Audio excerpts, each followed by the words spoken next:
Good evening, everyone. I'd like to welcome you to tonight's artwork presentation. This is the concluding event of the 8th season of this series, in which we bring to Lang many innovative artists who come to talk about their work and work processes. I'm Bonnie Marranca, the curator of this series and a theater professor at Lang. Our guest this evening is the director, writer, and media artist, Chong. For more than 4 decades, he has been creating work from his base in New York, starting first in the company of Meredith Monk, and then by the mid-'70s, founding his own company. Since that time, he has worked in numerous art forms: theater, puppetry, installation, video, all the while creating classics and original works, big and small. And during this time as well, Chong has been pursuing, I should say, a commitment to experimentation, social and cultural issues, and collaborative ideals. Chong's parents had been performers in the Chinese opera, and when they arrived in New York, they decided to stay on. He grew up in Chinatown, a home of immigrants and cultural negotiation that has shaped his worldview and profoundly influenced his art making. There have been so many works over the years, nearly 100 of them. Not only have the performances and visual arts pieces been seen in many of the major theaters in New York and around the country, they have also traveled through Europe and Asia and Australia. Chong's theater is transcultural and transcontinental. How does this theater retain the essential quality of speaking to our time and place, and yet cross over to other cities and continents? I hope he will explore these acts of translation with us tonight. One of the important parts of Chong's theatrical work has been the Undesirable Elements series, developed over more than 2 decades. In this special form of documentary, he shapes a drama based on interviews exploring ordinary people's lives in communities all over the country and sometimes abroad, and also these same people perform in them. The topics are organized around important social issues such as disability, the Native American experience, child abuse, immigration, ethnic conflict. I've used this material in the past in my own classes here at Lang, especially focusing on Children of War, which featured the stories of refugees from civil wars in many parts of the world, who then were based in Washington, D.C., in the piece that I saw. The latest entry to this series is Beyond the Sacred, Unthinking Muslim Identity, which he is rehearsing now for a premiere at the end of this month in Long Island City at the LaGuardia Performing Arts Center. In her introduction to an early volume of Undesirable Elements, some of the plays that were in this series, the arts critic Elisa Solomon writes of Chong, and here I'm quoting, "For more than 2 decades, he's been creating graceful, imagistic, multimedia theater pieces in New York's experimental theater scene. And just as important, he's been wrestling artistically with the experience of being an outsider for his entire life." From another perspective, one could say that Chong really gets inside an issue just as well. A recent work entitled Kaleidoscope, Adventures in Pre- and Post-Racial America, generated with playwright-director Tavis Wilkes, takes on the disturbing case of Trayvon Martin. Here's what they say about it, and I'm quoting, "We have delved deeply into the writings of Richard Wright, James Baldwin, the history of the civil rights movement, as well as innumerable stories of racialized violence and the sanctioned policies that support this historical violence. The piece itself is more about the history of Black agency and the fight for rights and citizenship than a reenactment of violent events, starting as early as the Revolutionary War to the present day." If I have alluded to the more serious side of Chong's work, I don't want to neglect mentioning the elements of joy and entertainment he has also brought to audiences all over the world for so many years. Theater is prone to wide swings of emotion, and that includes them all. Today, we are living in difficult times, and many artists feel the need to contribute to the evolution of civic society through offering works of art that challenge the status quo. Because he is now involved in the very act of preparing a new work around ethnic identity, Ping Chong is someone we can literally turn to with a sense of inquisitiveness to ask, how do you create a work of art that by its nature must claim the freedom to exist beyond the wailing urgencies of the moment and yet still embody them?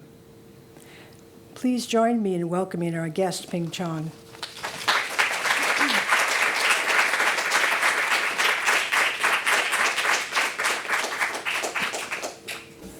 Hi there. I'm glad Bonnie covered a lot of my past, so I don't have to spend too much time on that. Since I'm here at the New School, I thought I would focus this talk not so much on my multimedia history, although that's a part of it all along anyway, meaning that because my roots as an artist was in visual arts, in choreography, in film, and in Chinese opera. So all of those things were an enormous influence on me.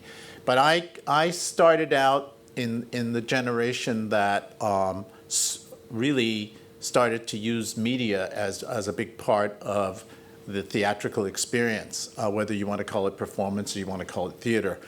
I use those two terms interchangeably because my definition of that is much wider than the traditional description of what theater is. For example, I usually say, well, I prefer something much more inclusive, which is that anything that you as an artist choose to put an audience in front of is theater. That's very different than the traditional idea about what theater is. And because I never studied theater. I graduated in filmmaking, and I studied visual arts, as I said, so those are really the central roots. And then plus the fact that I had started working in the theater during the time in the late 60s and beginning of the 70s, which was a time of exploration. So between my visual arts roots, which automatically makes me an artist in my time, because in the visual arts we're dealing with experimenting and researching all the time. And starting out during the late 60s and 70s, it was in the performing arts was also doing that. So it was a time where the visual arts and the performing arts kind of met up to have the same spirit and same approach to things. Because I've been working for 45 years, I'm not going to try to cover all of that. And I decided that I was going to show you work starting from 1985, because from this point on in 1985, I started to be engaged as a multidisciplinary artist with social issues, with social justice issues, with critiques of the society I live in. So I wanted to start tonight, although my career goes back to 1972. Tonight I want to start in 1985 so that I can cover some of the things that I've been doing lately. Nosferatu everybody know what Nosferatu is, the film? It's really the first silent vampire film. So in Nosferatu, in the early 80s, the early 80s was the time when we recognized that there was an epidemic that was coming to this country, the epidemic known as AIDS. And then at the same time, since the late 50s when the first environmental movement started to come about, it was also about the time of biological hazards and so on. So in Nosferatu, I took these two things and worked it around the theme of the vampire, in a new spin. In the 80s was also the time when you could still come to New York and afford an apartment. Barely. Because it was around the early 80s when the real estate thing started to happen. And I'm a New Yorker, so I remember when you could afford to live in, come here and rent an apartment to live in, rent an apartment. So this show was also about the rise of this kind of this rise of this greedy class of people. So Nosferatu wraps all these things around it. Let's take a look at some images. And as I said, I use both choreographic elements and textual elements to create this work. And in the 80s and before it, most of my work was created improvisationally with a bunch of actors. By the 80s, I had a company of actors that I worked with to develop a style of creating work that was improvisatory, using physical theater, choreography, and creating text through the improvisational process. And at the same time, because my roots are very strongly in the visual arts, even though I mostly didn't take credit for the set design, I had a very strong conceptual influence on the design of the work. As you can see, the whole show took place in a New York designer loft, and recently the architect Michael Grave just died, and he was doing all these kind of what I call postmodern Rococo design of architecture, and we sort of made fun of that in Nosferatu as well. So there were multiple layers of things that I was interested in creating this work. All of these things were created in collaboration with the actors, and as you can see, projection is very much part of it. And because I came from film, it was natural for me to work with soundtracks. So from the very beginning of my career in '72, I brought the element of recorded sound, projection, and puppetry, which I have a fondness for. Right at the beginning of my career, all of those things are present. As we know today, almost 9 shows out of 10 on Broadway now use projection. But back when we were starting, there was a handful of us working with this kind of thing. And I have to say that really the people who were the true pioneers were the visual artists. They were the first to bring media into their work, to take it out of flat artwork on the wall.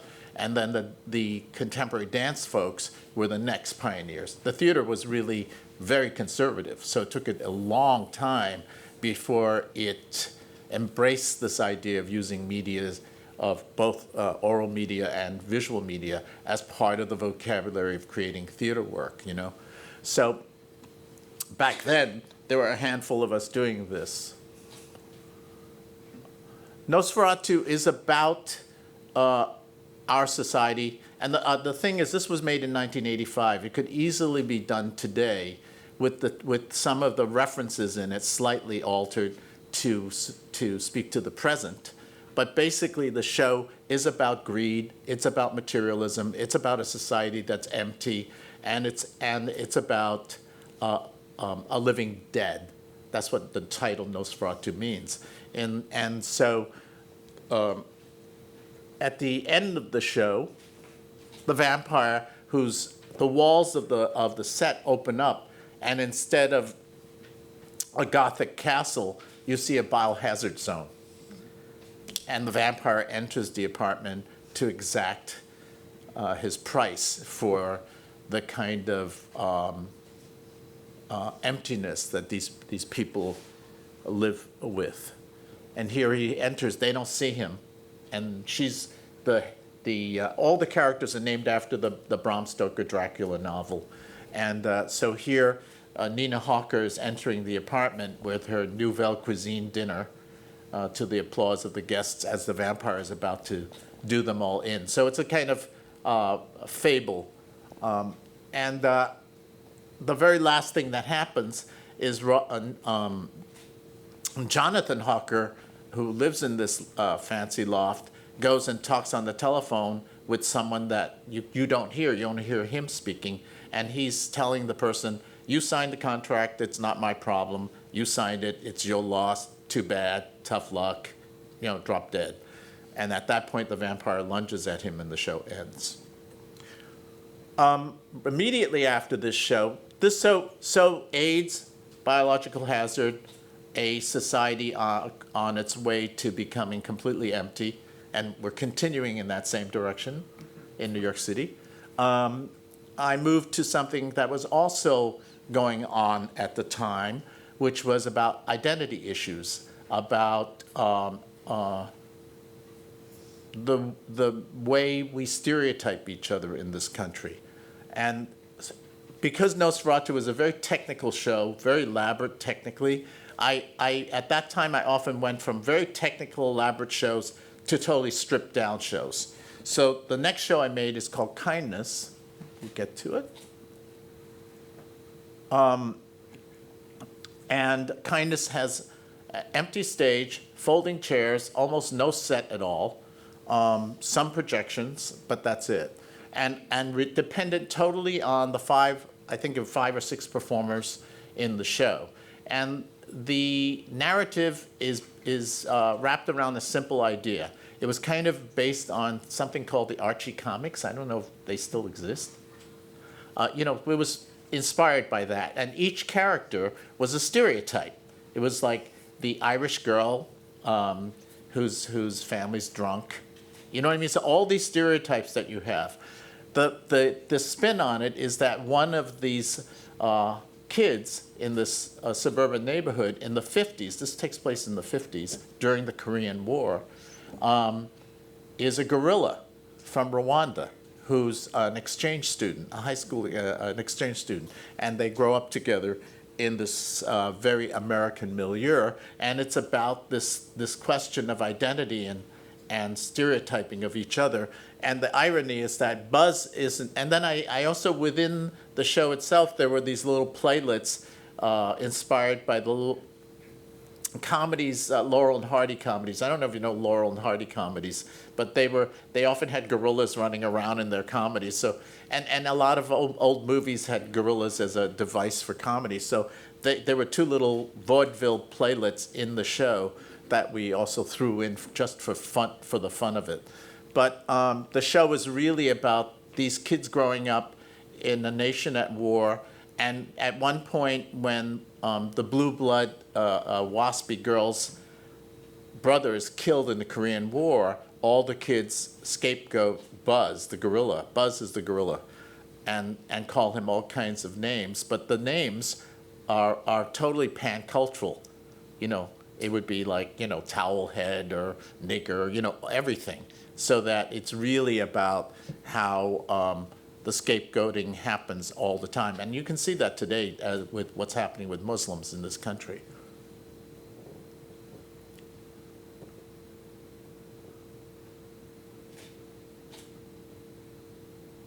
At the end of Kindness, Daphne, the blue blood waspy girl, New England girl, you would never expect her to fall in love with Buzz, but they fall in love and have a baby. And Buzz is an opera-loving gorilla. And at the end of the show, this is a moment where they're all asked, when was the last time you saw Buzz? Because they've all grown up, and they're living their various lives. It's a little American Graffiti kind of feel to it, you know what I mean? If you've seen American Graffiti, and I don't know references, it's hard to tell what people have or haven't seen. And the last thing that happens is Buzz takes Daphne and the baby to the zoo, and there's a gorilla in the zoo. And Buzz is not in the zoo. Buzz is outside. So here the question is, he doesn't even recognize what his past was in this narrative. Now, those earlier shows were very different than from 1990 on. I started to be interested in the idea of poetic documentaries, of working with real historical events with found text And Deshima was the first of a series of 4 works that I made between 1990 and 2000 around the relationship of an Asian country with the West. And Deshima was created in 1990 when the United States was having trade wars with Japan. The Japanese had just bought Rockefeller Center, and they had just bought a Van Gogh painting of the irises for the largest amount of money ever up to that point. And so there was all this racist grumbling about, the Asians are taking our patrimony, et cetera, et cetera. And I was invited, because I worked in Holland a lot at this time. My producer in Holland, Ritsaart ten Kat, who ran the Mickery Theater, which was kind of like the La Mama of Amsterdam, it asked me if I was interested in creating a show about Vincent van Gogh, because Van Gogh's centennial was coming up. And I went back to him and I said, can I use Van Gogh as the frame of reference around a show about Japan and the West? Because Van Gogh was very influenced by Japanese art. And he was born in, the year he was born, I think it was 1853, was when Japan reopened its doors to the West. So there were all these kind of connections. And I went back to my producer and said, can I do this show about Japan and the West with Van Gogh as the frame? And they said yes. What's unusual about this show is it only seated 60 people a night in a box that moves on air. So 60 people could sit in this box, and it moves. It was part of air cargo technology. And you didn't come into the theater, you came into this box car, like a railroad car. Like if the door opened, you went into the box, and they were tiered, so you could sit on different tiers. And inside the box were speakers. This was not done in a theater, it was done in an enormous warehouse. And then then there was an electric curtain that closed, and you started to feel the box move. And when the box curtain opened, you were in the 16th century in Japan. The show was called Deshima, which is an island that still isn't an island anymore. It's in Nagasaki, where the atom bomb was dropped. And they've recreated this island today. You can go to Deshima. Deshima was an island that was created to quarantine foreigners in the 1600s. And the Dutch were the only traders that Japan had a relationship with for 200 years, because the Japanese had shut the door when Christianity was overrunning Japan. They kicked all the Christians, missionaries out. But the Dutch said, we only want to trade. So they let the Dutch stay. Legend has it that when the shogun was asked that what shape should the island be, he opened the fan. So this is a moment when he opens the fan. And the island is shaped in the shape of a fan. Right today, the front of the island, which would be the top part, has been totally landfilled. So you can't even see the sea anymore. Because I've been to Nagasaki and I've been on Deshima. You can't see the sea anymore, but the back of it is still the original canal. So you can see that. So Deshima was a work about Japan and the West from the 16th century to the present. So it was a time-tripping piece. And this included the Portuguese who was proselytizing in Japan. This included the Dutch in Indonesia, who had enslaved the Indonesians. And then in the Second World War, the Japanese took it from the Dutch. And when I researched this show, I went to the Indonesian consulate in New York City, and I said, can I go check out your books in your library? And I went up there, and I found the actual document of surrender between the Lieutenant General of the Dutch Army to the Japanese officer, and I took that surrender text and cut it down to a size that was manageable to be staged. And I staged that. So that's what I mean about using found material. And this show had a lot of choreography in it, because I used the choreography of each country as kind of a metaphor of their way of seeing the world. So I had the jitterbug during the Second World War when the Americans were raising money for war bonds. And then I had the Indonesian court dance here, the waltz of the Dutch who had enslaved the Indonesians. And I did something daring in that I casted Van Gogh with an African-American performer who was 6'6". Of course, the Dutch said, "Why did you cast a black man as Van Gogh?" And I said, "Why not?" So anyway, the other thing is that in the show, the African-American actor Michael Matthews, was like a wild card in poker. I had him play not just Van Gogh, he also played a servant to the Japanese lord. He played whatever I needed him to play, and he never changed his costume, while everybody else did during the course of the show. And as you can see, there's something unusual about the set in that there's a roof on it. So the lighting was very, very tricky to do. The sound was operated on top of the box that the audience was in. You didn't see him. And in the space, there was also speakers. So there were speakers close to the audience and speakers outside of the audience as well. The other thing was that there's an entrance back there. There's this downstage entrance, which I think you can't see so well here. But the actors, the floor of the entrances actually was kind of like a mobile floor so that people floated in on the floors on each side.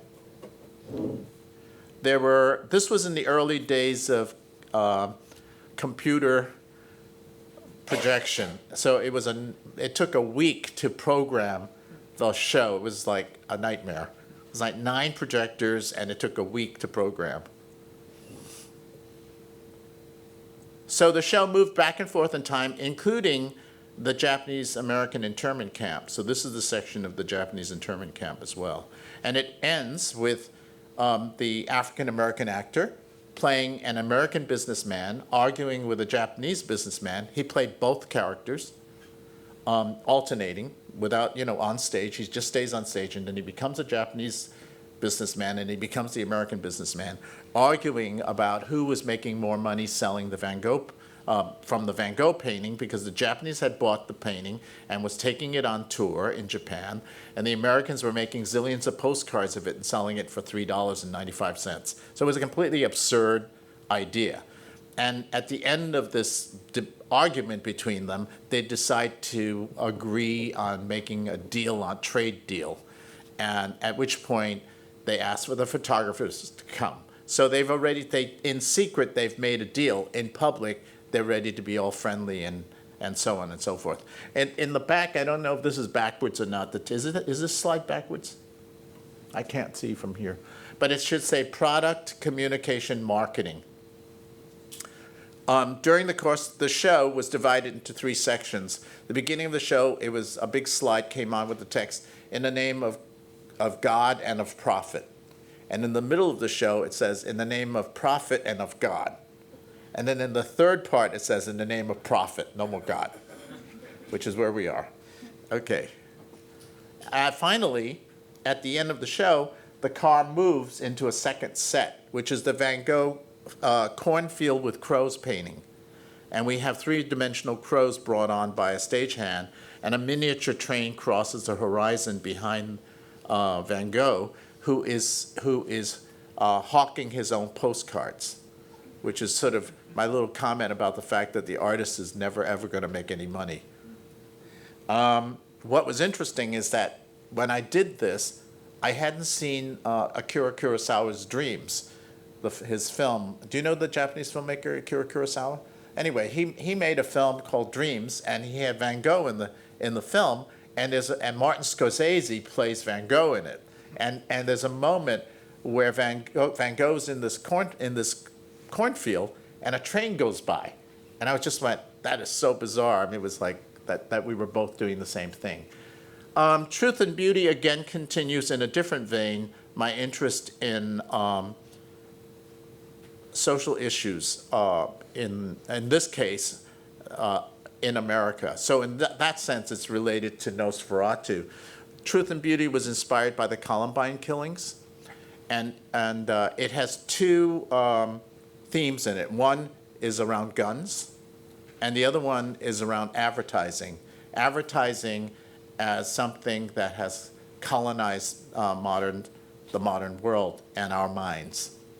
So it has only two actors, and the set is like a, and because advertising is very much something that has to do with media, the whole team of technicians who run the show, the lighting technician, the sound technician, the projection technician, all sat in the front row of the theater in lab coats. And so it's the idea that it's media as a manipulative force in our modern world.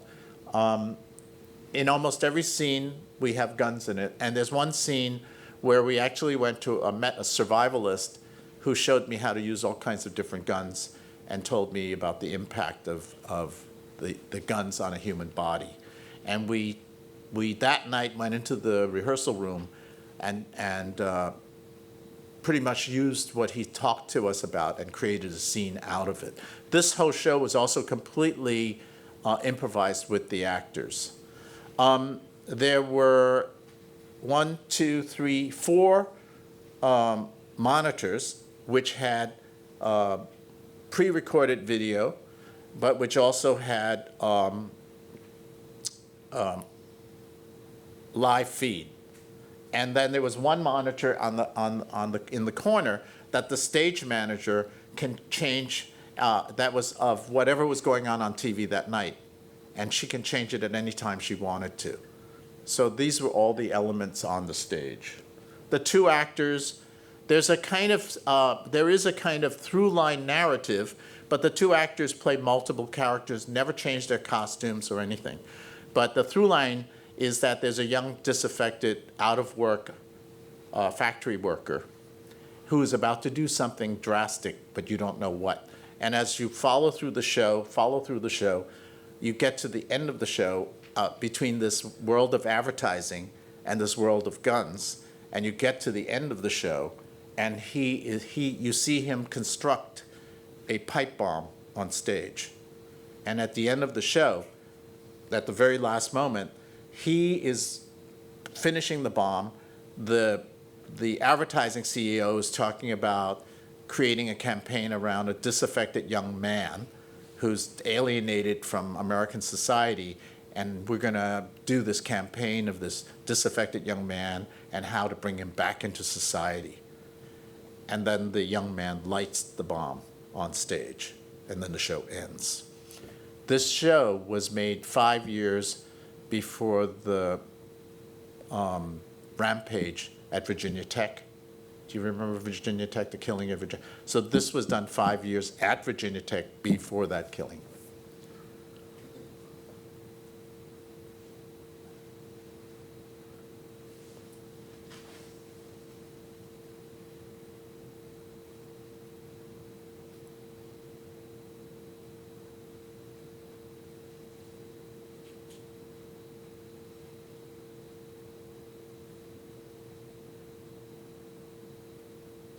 And now I'm going to show you a clip from Truth and Beauty.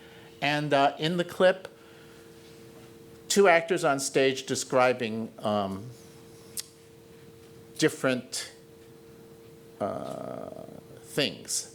And what you can't see is that on the monitors, they describe all these things and you don't know what they're talking about. But then when they're done describing it, the next sequence, it turns out that they're all TV commercials. And you see the actual commercials in the monitors, but it'll be hard to see on this screen. But that's what they're doing. All right.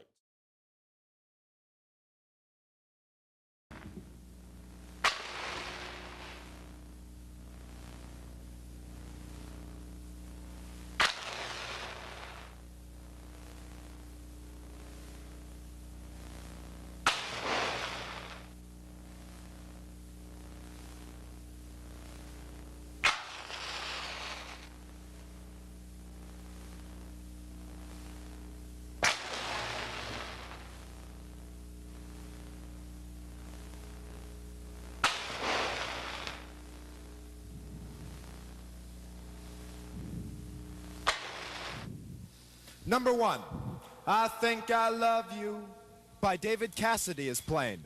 Boy sees girl, boy kisses girl, girl has baby, elevator door opens, both are disturbed by their daydream. Number 2, underwater scene with shark, car driving underwater. Number 3, man walks out of house, encounters spaceship, sees alien girl and bustier in blue jeans. Number 4, woman washing hair in the shower. The caressing of her own hair brings her mounting sexual pleasure with audible moaning. Woman, yes, yes, yes. Number 5, man sitting at a bar. Bartender says to him, Lady down there wants to buy you a beer.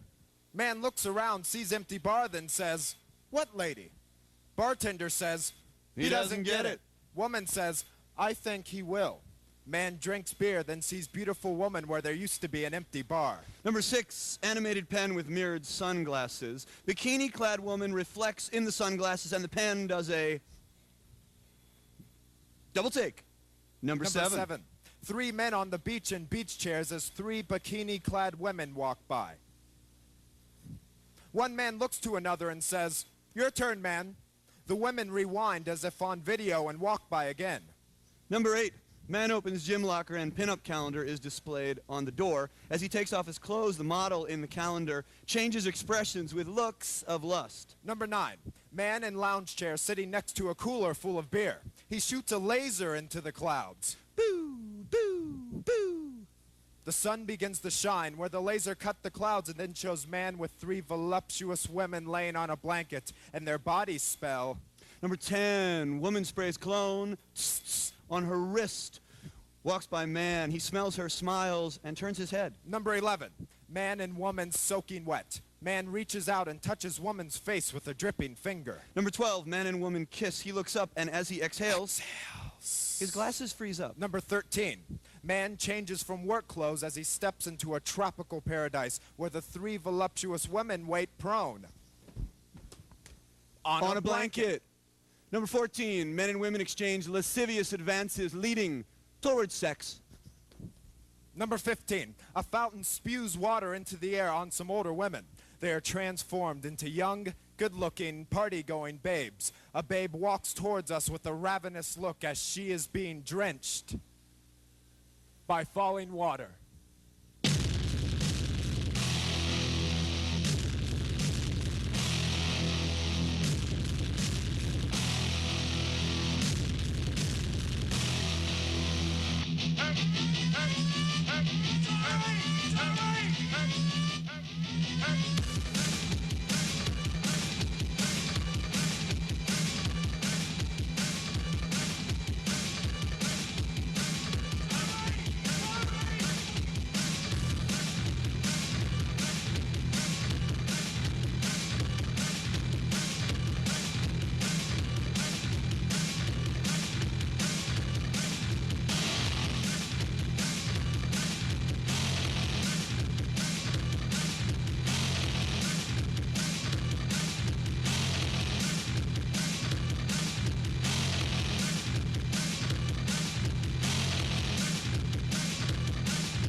Okay, good. Then what I'm going to do is I have a lot more material than I'm going to be able to show, so I want to go to the second video, but I'm not going to show it yet.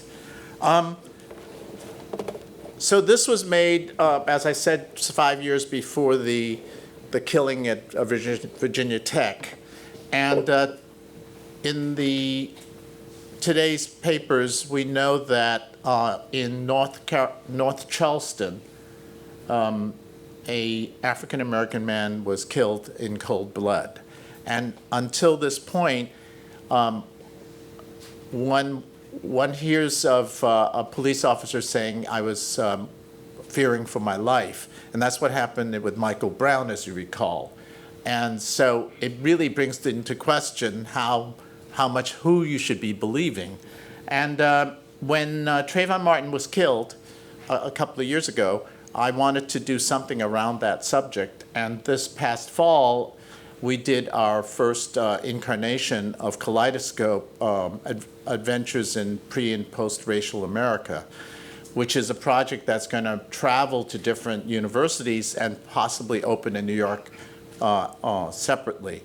But with each place that we take the show to, we also slug in local history, race history as well. So if the next place it's going to is Amherst, Massachusetts, at the University of Massachusetts. So we're going to be slugging in a piece of local race history up there, which we haven't chosen yet.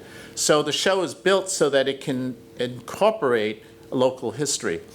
Now, when I went down to the University of Maryland to start work on Kaleidoscope with a not completely finished script, but I would say 3/4 finished, something happened, which was Michael Brown was killed.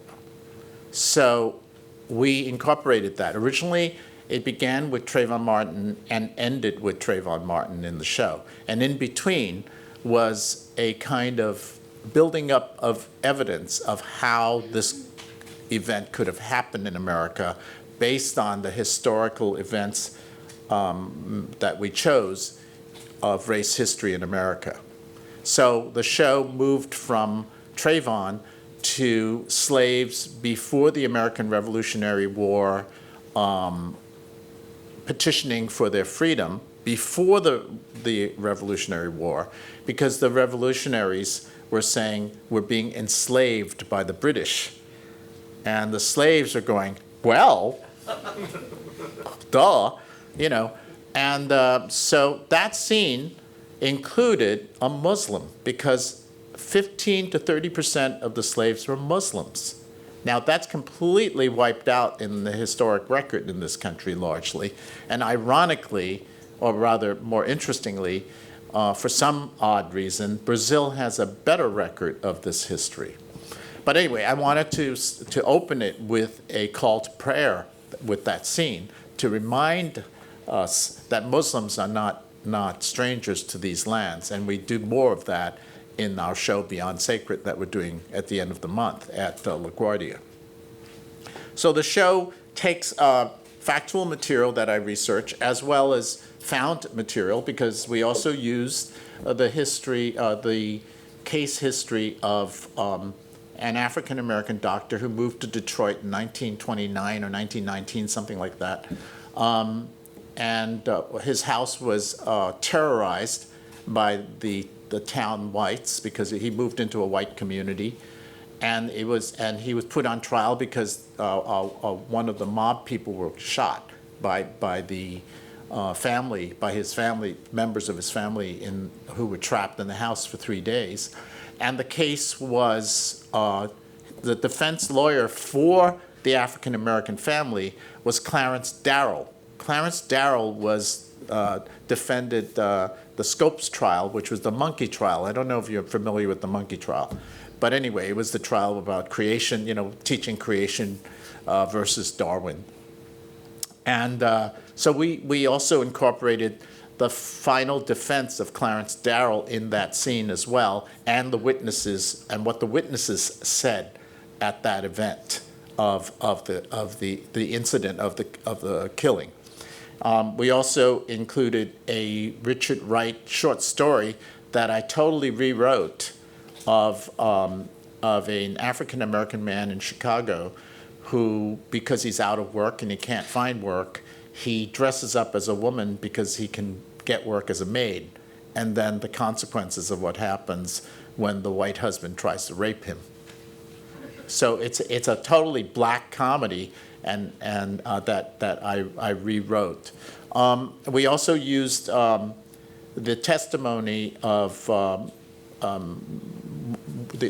of the earliest civil rights, African American civil rights activists, predates the civil rights era, which is Paul Robeson, before the House Un-American Activities Committee, who were accusing him of being a communist and so on and so forth. We used that text as well.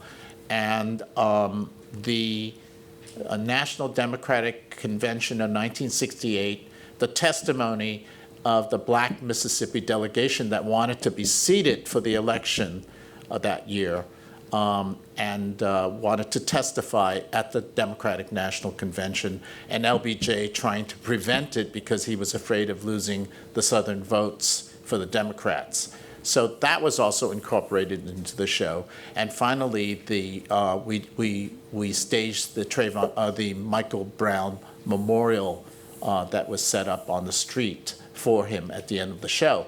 All of this is framed around the idea that this whole race history is being seen through the eyes of aliens from another planet. So it's an anthropological view of our race problem. And right now I'm going to show you the prologue, which is the Trayvon Martin crime scene.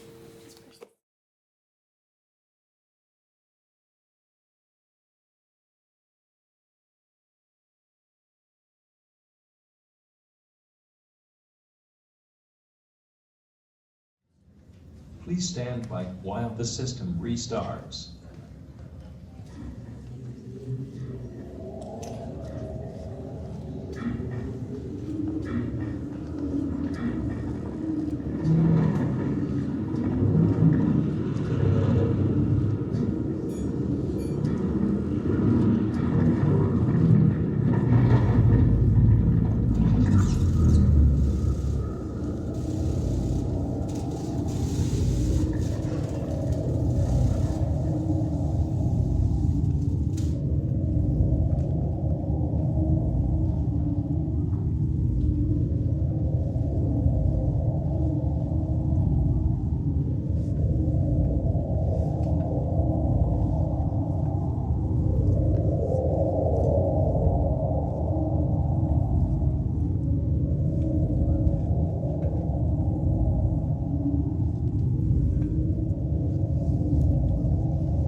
There is a body on the wet grass.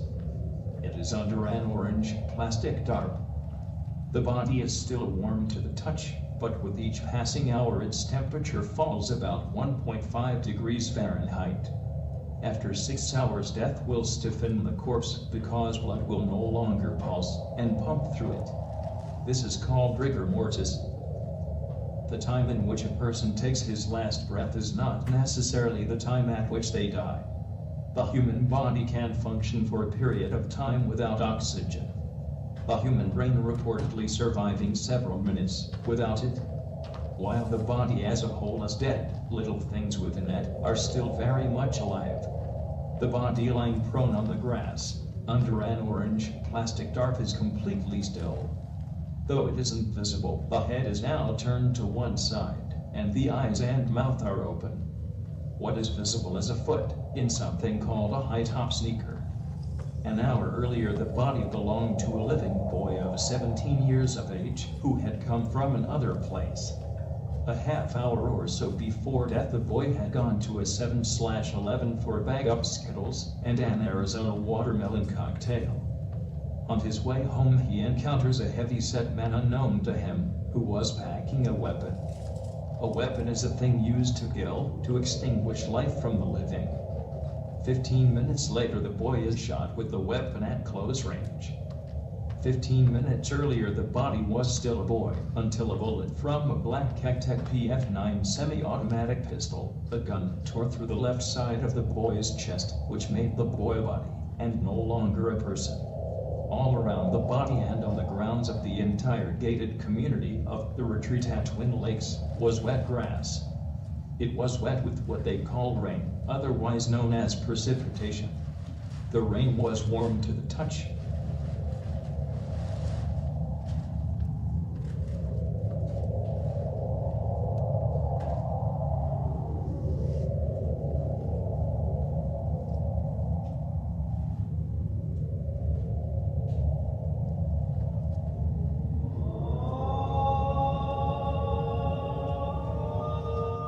So that would have been the start of the call to prayer for the pre-Revolutionary War scene. Okay.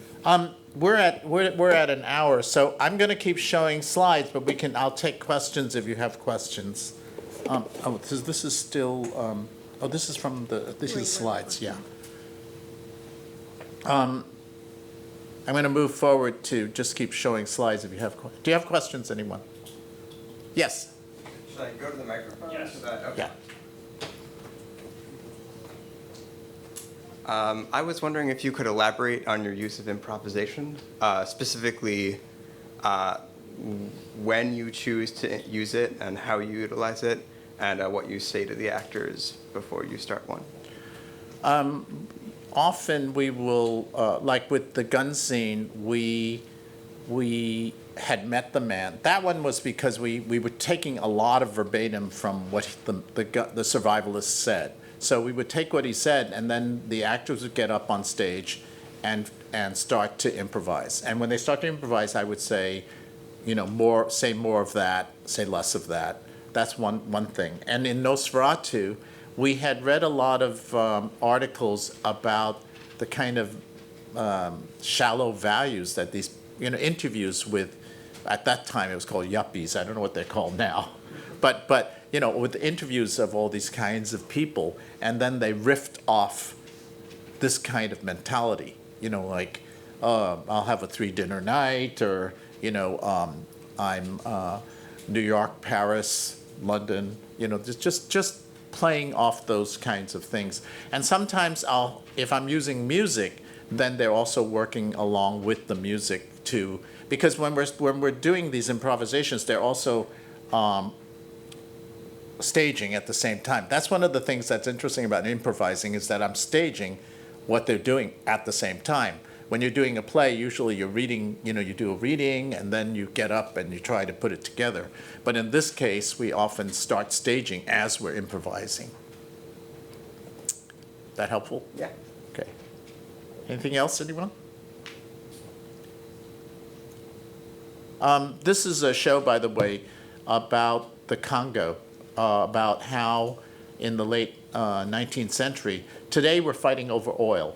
In the late 19th century, it was over rubber, because the automobile was coming into existence. Everything had to be cabled through rubber, electricity, so on and so forth. So it was about how King Leopold of Belgium took the Congo. And in this show, we use both puppetry, live actors, recorded sound, projection, and so on. And it was a story about one of the first international human rights movements, and it was a David and Goliath story of how the small human rights movement was fighting against Leopold. Both of them, both the human rights group and Leopold, were brilliant propagandists. They're brilliant at how to manipulate media.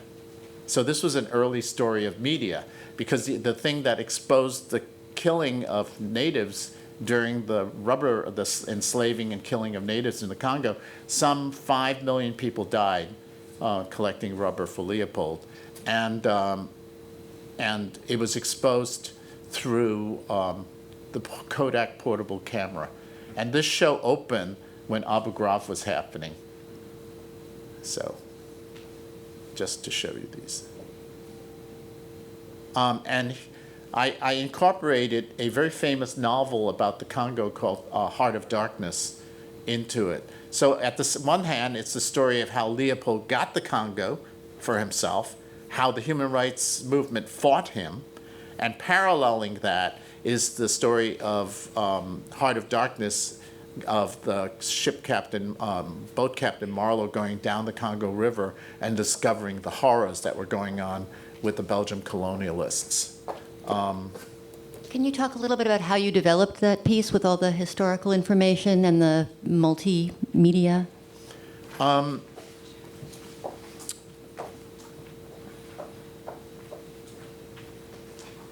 It was a lot of reading.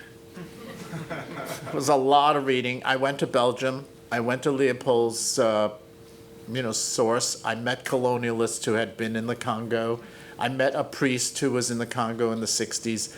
And the interesting thing is that just like, until relatively after the Second World War in this country, a lot of what happened to the Native Americans was little known. And this priest that I met in Belgium said to me, I didn't know about this until I was in the Congo. I was in the mission library and I pulled out a book there. I learned about this history. So, it's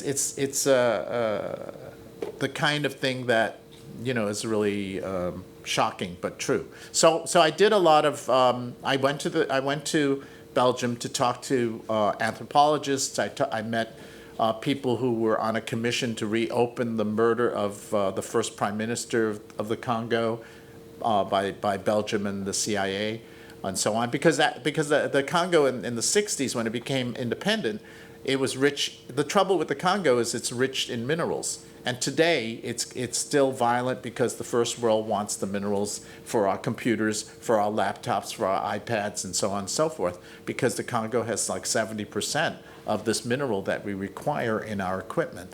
But to legally get this equipment is complicated because the government in the Congo is extremely corrupt as well. It's near anarchy in that country. I've been to the Congo. I know what that's like. Anyway, they're having another election right now, and it's a nightmare. But so one of the source books that I went to, when I had been interested in doing this story for a long time, but there wasn't a whole lot of information. And one of the books that was which came out about before I did the show, is called King Leopold's Ghost, which is a major book of the first, really, on the subject. Since that time, there have been many, many books which I've read all of, most of them. And there's a 700-page book that just came out from Belgium, but it hasn't been published in English yet. So, and then it's also about gathering visual material, because the Belgian agents of King Leopold would cut people's hands off if they didn't deliver the minerals, and sometimes would line people up 3 at a time to save bullets, to shoot through 3 people with 1 bullet. I mean, this is the kind of horror that was going on in the Congo at that time. And more recently, because of the minerals today, some 5 million people have also died more recently, since the 90s. So anyway, hopefully that helps you get some sense of it. Yeah. Hi, I have 2, Yeah. or really sort of a question and a comment. You're Ping Chong and Company, and you say you do a lot of reading. Do you have dramaturgs and designers that you work with in your ensemble? I used to work with many of the same designers, and I still do to some extent. Like the projection designer I'm working with right now for Beyond Sacred at LaGuardia Community College is someone I've worked with before. So I like to work with the same team, but it's not always possible. What was your other question? Oh, well, my other question is, I'm teaching a German theater class here at Lang. Yeah. And it struck me watching all the slides and hearing you talk that a lot of your work has a very Brechtian basis. Right. Specifically, the Richard Wright story you recounted is sort of the same plot as Good Person Who Set You On, in which a woman dresses up as a man to get work. And also the alien thing, there's a great essay called Mirror and Dynamo by Darko Suvan, in which it says that Brecht wanted his audience to have the perspective of aliens from an enlightened future. Well, there's 2 reasons why that's close to me. One is Chinese opera. Right. And the second is because I am first-generation American. So I don't see American society in the same way that someone born here or grew up in the status quo culture sees the society. So I'm always, in my work, I'm always looking at it anthropologically. That's what interests me. And culture interests me as an artifice. And so I always try to point that up in whatever I'm doing. Yeah. Anything else? Yeah.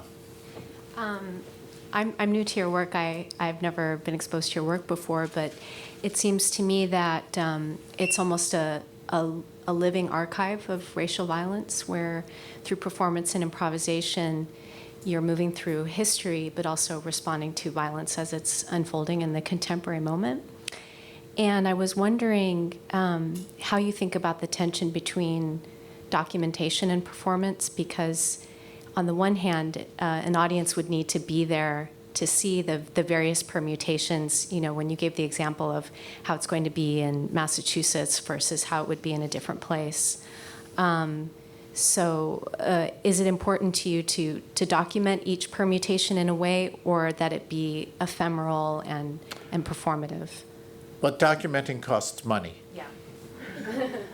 And you know, in the theater, we don't have money.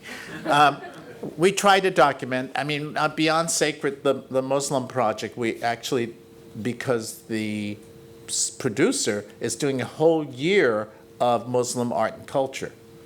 So they're documenting the whole year. So we're included in the documenting, so it got to happen. In Truth and Beauty, they were documenting it and then ran out of money. So anyway, so we try. But I do think theater is ephemeral. But for example, when we made the show Kaleidoscope at the University of Maryland, it was all students.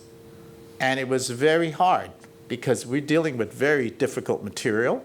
And one of the students said, you know, that was really hard to talk about. I started to get mad at my white co-workers in the show. He said it was difficult. And I said, but it should be difficult, because we're not going to get anywhere if we don't talk about it. And it is awkward, it is difficult. But if we don't deal with it, it's just going to keep reduplicating itself. In the blindness show, at the end of Heart of Darkness, the ship captain comes back to Brussels, and he returns the letters of an agent of Leopold's, who was a monster, who was cutting off heads and putting them on top of stakes in front of his house. He dies. He comes home with the letters to give to the wife, and the wife says, so tell me, did he save the savages? Did he bring light to the savages? And the ship captain said, yes. And then the show ends. So the lie is perpetuated. Instead of saying, no, he was a monster, he said, yes. Can you talk more about dealing with difficult material? Are there any kind of strategies, philosophies that you use overall in your work, or is every project very different? Difficult material, you mean dark material, right? Hard material to deal with, sensitive. Yeah, and my feeling about dark material is it's still theater, it still has to entertain. So as long as you can keep the audience mesmerized like a snake charmer, it's fine. And the other thing I say is that, you know, earnest young artists tend, when they want to do something meaningful and around social justice, et cetera, get too earnest. And you really need to keep it lighter. You know, sometimes the humor opens people up, so it helps to have humor in it. And in Kaleidoscope, it's such a gorgeous show. It's part of the seduction is that it's so gorgeous. And also that I framed it in a science fiction frame also helps the audience stay engaged. If we just did it in the traditional, we're doing Black History Month kind of way, it's like, I framed it as a science fiction because I said, the audience is going to go, oh, not a show about race again. But if I frame it in this way, it's a little more, you know, interesting. So that's the idea of like, how do you look at a subject that everybody has a hard time talking about in a fresh way? And so by framing it this way, and I also, in Kaleidoscope, there's 2 scenes taking place in the Civil War in Charleston, South Carolina, in a ball of the aristocracy, the white aristocracy, we didn't do traditional costumes because I don't like to do them all. I mean, even in Blindness, only the leads were in traditional costume. Everybody else was in an abstracted costume profile. In Kaleidoscope, nobody was wearing period costume, even if each scene was in a different period. They were all the costume designer did a fantastic job of kind of using silhouettes to shape the thing, but nothing was period. And at the same time, this was being seen through the eyes of realized through the eyes of aliens. So it didn't have to be so realistic. It was kind of like, well, I think this is the way it is from an alien point of view. So in the Civil War scene, I had black actors playing white Southern racists as well as whites. And I had men playing women. So it was all completely to again, sort of goose it up in a way that keeps it entertaining as well, but also makes you think about, well, what does this all mean?